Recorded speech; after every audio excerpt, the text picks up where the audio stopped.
Assalamualaikum warahmatullahi wabarakatuh. Halo semua, saya Denny dari Eksplorasi Archipelago. Apa kabarnya nih? Semoga selalu sehat dan selalu dilimpahkan rezekinya ya. Amin.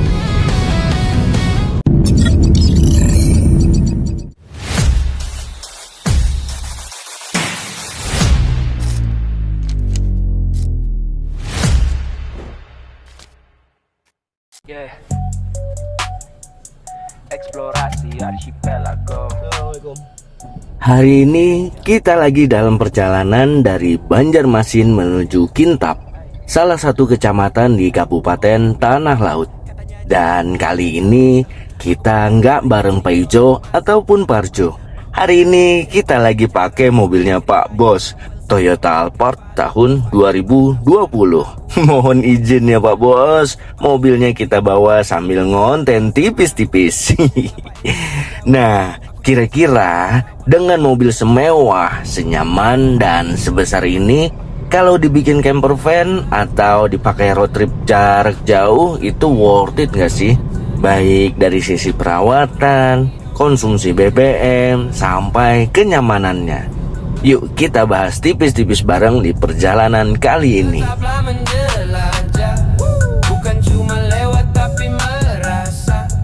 Pak Ijo dan Parjo selalu ada, nemenin explore kemana aja. Siapa sih yang gak tahu Alphard? Mobil yang identik dengan kemewahan, kenyamanan, dan yang pasti harganya juga gak santai. Alphard ini kan MPV kelas atas. Soal kenyamanan hampir nggak ada lawan. Tapi pertanyaannya, cocok nggak sih kalau mobil kayak gini kita jadiin camper van? Atau bahkan kita ajak road trip sampai overland? Nah, sebelum jawab itu, kita harus paham dulu nih bedanya camper van dan mobil overland. Karena dua konsep ini jelas beda. Beda mobilnya, beda medannya, beda juga gaya mainnya. Camper van ini mobil yang interiornya disulap jadi rumah mini.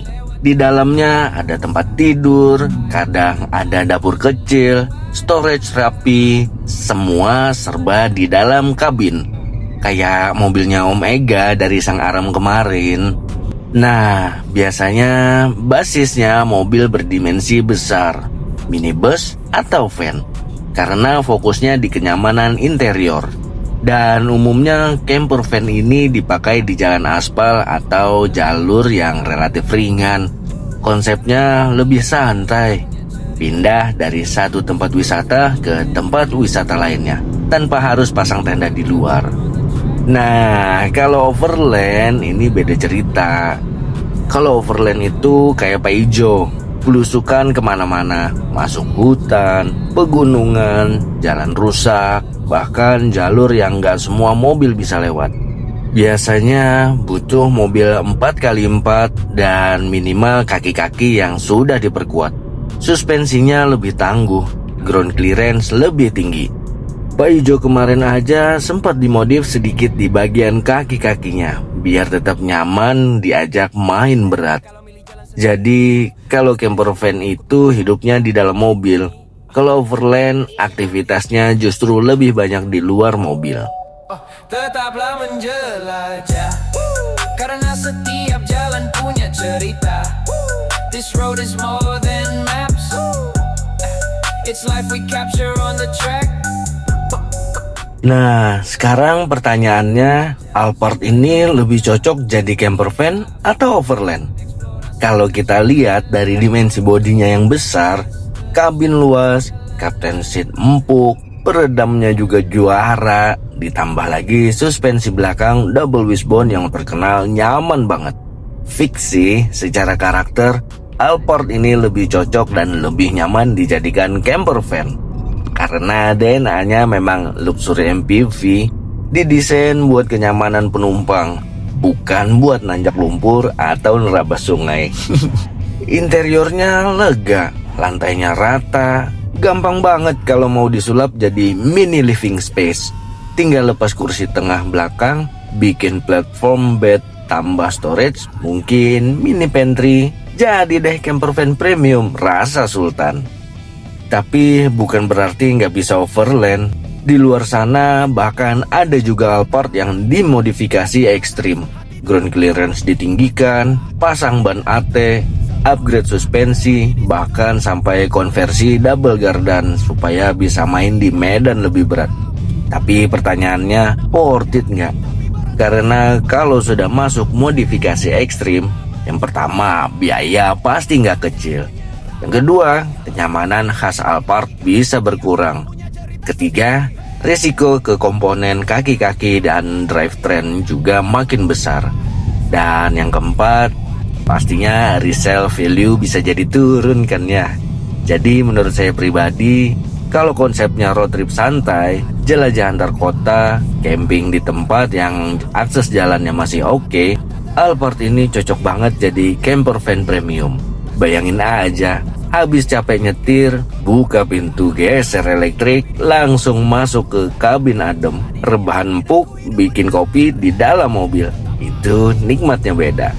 Tapi kalau tujuannya mau bener-bener overland ekstrim, masuk hutan, jalur batu, tanjakan curam, sepertinya kita tetap serahkan itu ke Pak Ijo aja lah ya, biar sesuai kodratnya.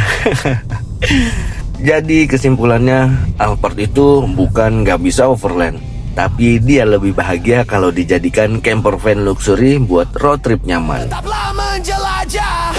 Ini bukan soal cepat. Ini soal berani melaju terus walau dunia ribut sekali.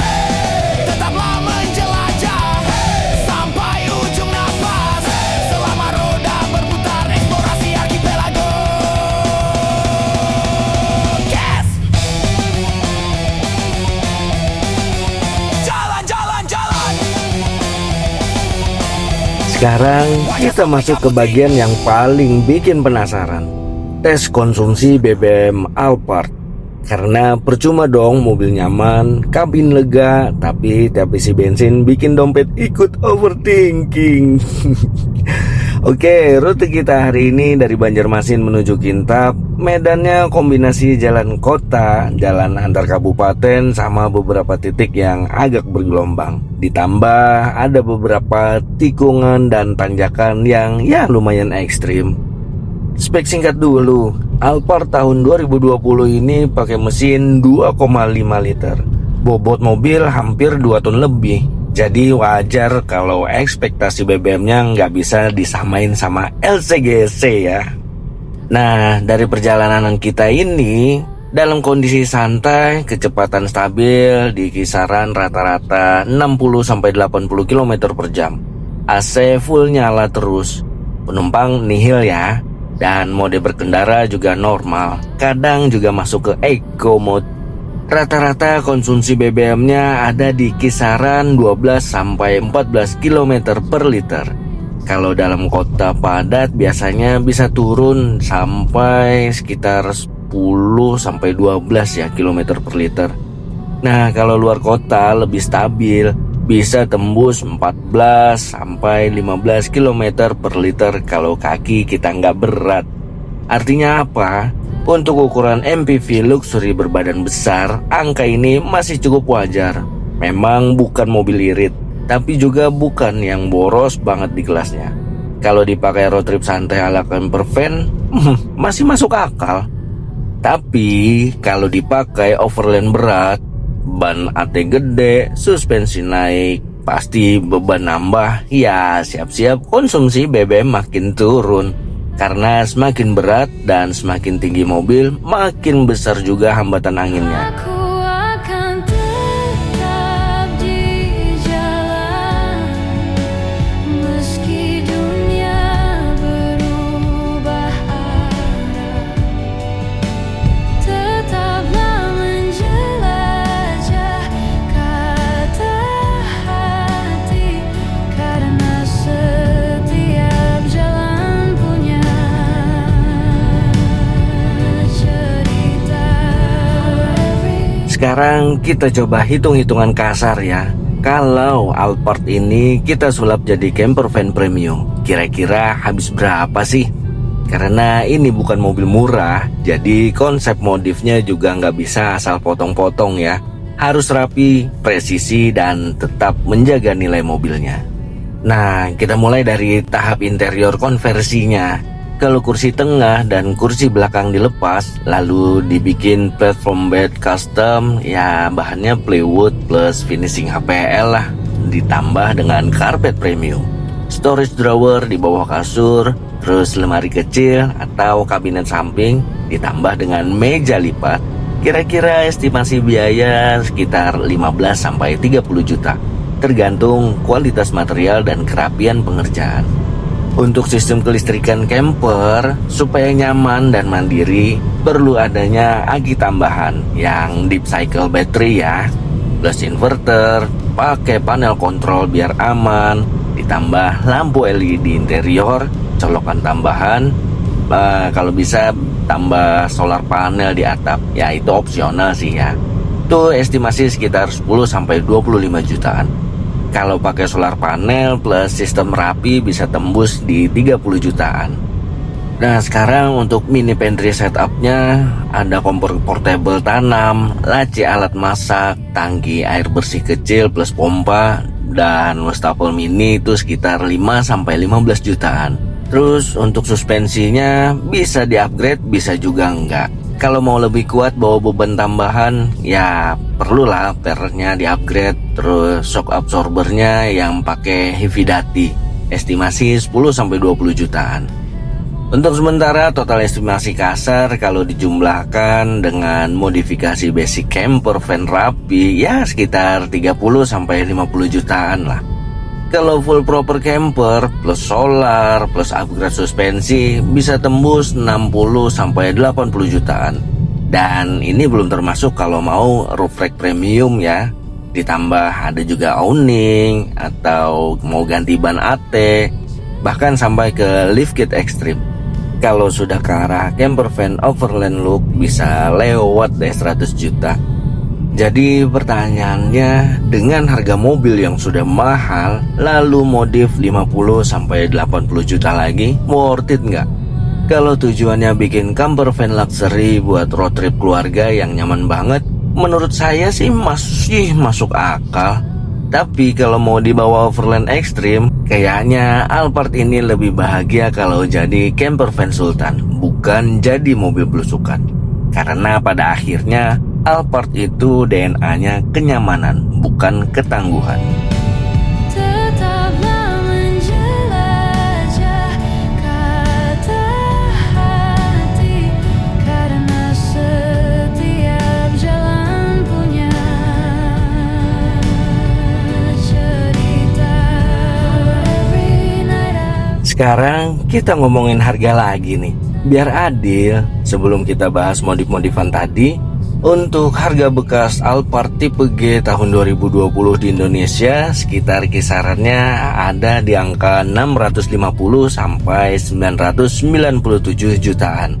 Itu pun tergantung kondisi mobilnya, kilometernya berapa, tangan keberapa, riwayat servisnya jelas atau enggak, dan tentu aja kelengkapan surat-suratnya. Kalau unitnya full record, pajak hidup, interior masih mulus, kilometer rendah, ya wajar lah kalau harganya mendekati 1 M. Tapi kalau kilometernya udah lumayan tinggi atau ada PR sedikit, biasanya bisa turun di angka 600 jutaan lebih. Artinya apa? Sebelum kita bicara modif 50-80 juta buat jadi camper van, kita sudah pegang aset hampir 1 M dulu nih. Makanya konsep modifnya juga nggak bisa sembarangan. Harus rapi, reversible kalau bisa, dan jangan sampai merusak struktur asli mobil. Karena mobil ini bukan cuma alat jalan, tapi juga aset yang nilainya masih tinggi.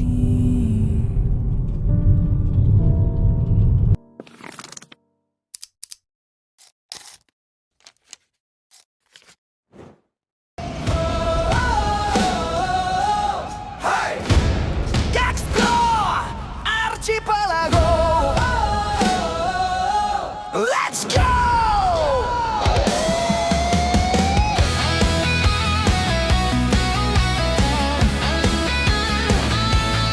Sekarang pertanyaannya makin menarik nih.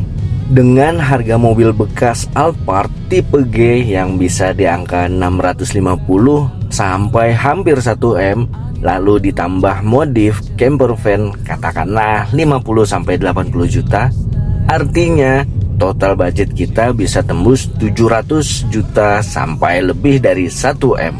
Nah, dengan angka segitu, lebih baik bikin camper van Sultan dari Alphard atau beli mobil lain yang memang dari awal lahirnya buat overland. Kalau kita bicara kenyamanan, Alphard jelas lebih unggul. Suspensi empuk, kabin senyap, captain seat nyaman, AC dingin merata, buat road trip jauh bareng keluarga nggak capek.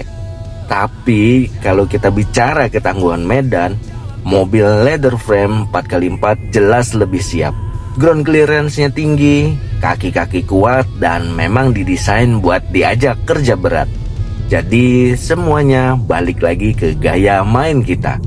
Kalau tipenya road trip santai, camping cantik, pindah dari satu spot wisata ke spot lain, keluarga tetap prioritas, nyaman, Alphard camper van itu masuk banget. Tapi kalau tipenya belusukan, masuk hutan, jalur batu, tanjakan ekstrim, ya mungkin bukan habitatnya Alphard. Karena pada akhirnya mobil itu ada karakternya. Dan menurut saya pribadi, Alphard itu lebih cocok jadi hotel berjalan daripada mobil tempur. Setiap jalan punya cerita. Say it loud. Jadi kesimpulannya hari ini, Toyota Alphard itu bukan mobil yang nggak bisa diajak adventure, tapi dia punya gaya sendiri. Dia bukan tipe yang nerabas lumpur sambil ciprat-cipratan. Dia tipe yang datang ke camping ground, parkir rapi, pintu geser kebuka pelan, turun dengan wibawa. Kalau dijadikan camper van, masuk banget. Kalau dipaksa jadi overland ekstrim, bisa, tapi mungkin bukan tempat terbaiknya. Karena setiap mobil punya karakter, dan Alphard itu karakternya nyaman, elegan, dan santai.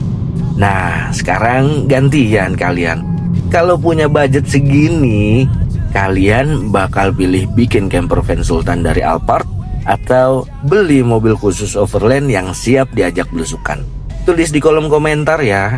Dan kalau kalian suka pembahasan road trip, modifikasi ringan, sampai explore tempat-tempat keren di Kalimantan, jangan lupa subscribe, karena kita bakal terus explore bareng di Eksplorasi Archipelago. Karena setiap jalan punya cerita. Hey, yeah. Dari puncak sunyi sampai laut biru, banyak kisah menunggu kita temui. Not just a trip, this is who we are. 1,000 miles we'll go so far. Gas terus tanpa takut salah. Jalan panjang bukan penghalang. Raise your head, feel the fire inside. Indonesia, enjoy the ride. Hey, jelajah, hey, rekam. Gimana menurut kalian dengan konten pembahasan seputar mobil dan modifikasi yang cocok buat jadi temen road trip? Kalau kalian suka pembahasan kayak gini, komen di bawah ya. Nanti saya coba cari-cari mobil lain yang bisa kita review bareng lagi. Walaupun saya yakin sih, kebanyakan yang punya Alphard mungkin sudah nggak mikir lagi mau dibikin camper van atau overland. Biasanya sudah ada mobil lain yang memang khusus buat road trip atau belusukan. Dan kalaupun mau jalan jauh, tinggal naik pesawat, check-in hotel mewah, beres. Tapi ya sah-sah aja kok buat kita yang hobi modifikasi dan road trip. Setiap orang pasti punya mobil impiannya masing-masing. Dan mungkin salah satunya adalah Alphard. Semoga suatu hari bisa terwujud jadi kenyataan. Amin. Jangan lupa klik like, comment, share, dan subscribe ya. Terima kasih banyak buat kalian yang sudah terus mendukung channel ini. Semoga semua yang kalian inginkan juga dimudahkan dan terkabul. Amin. Tetaplah menjelajah karena setiap jalan punya cerita. Eksplorasi Archipelago pamit. Assalamualaikum warahmatullahi wabarakatuh. Dah.